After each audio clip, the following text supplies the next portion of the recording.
ฉันว่าชอบมือประกอบวันงามมีนายบ้านเท่าแก่ในโฮมองค์การจัดตั้งครบโบะในคุมนกกระโดกนี้มือนี้ถือว่าการที่มอบเงินน้องชายคือเท่าแดงในประเทศไทยแต่เดี๋ยวนี้ได้พายยายกว้างปุกระดมนำญาติพี่น้องลูกหลานหรือว่าเพื่อนมิตรชายเลย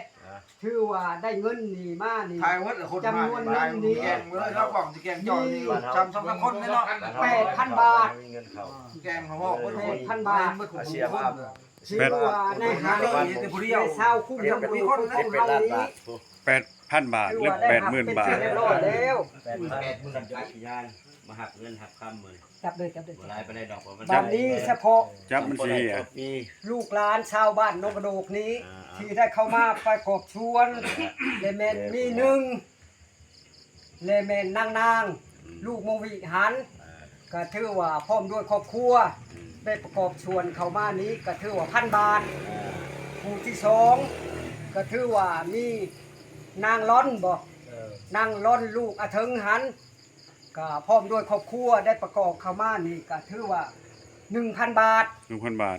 และก็มีทานใช่ไหมทาน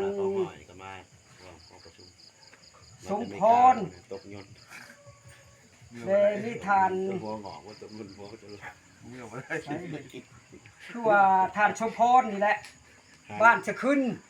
ก็ได้ประกอบส่วนเข้ามา 2,000 บาทบ่แม่นขออนุญาต200 บาท200 บาท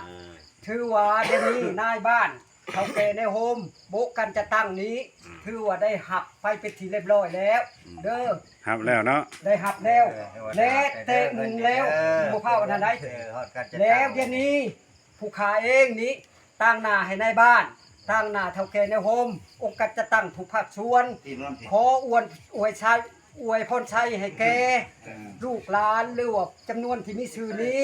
ขอให้มีสุขภาพเข้มแข็งอายุมั่นขวัญยืนเฮ็ดเวียกงานอันใดก็ให้ประสบผลสำเร็จให้เฮ็ดหยังกะขอให้เฮงๆรวยๆอายุมั่นขวัญยืนสุขเพียงอายุวันนะสุขภละมันยืนเด้อเฮงๆปังๆขอขอบใจบ่เท่านั้นเนาะมีที่มอบเงินเรียบร้อย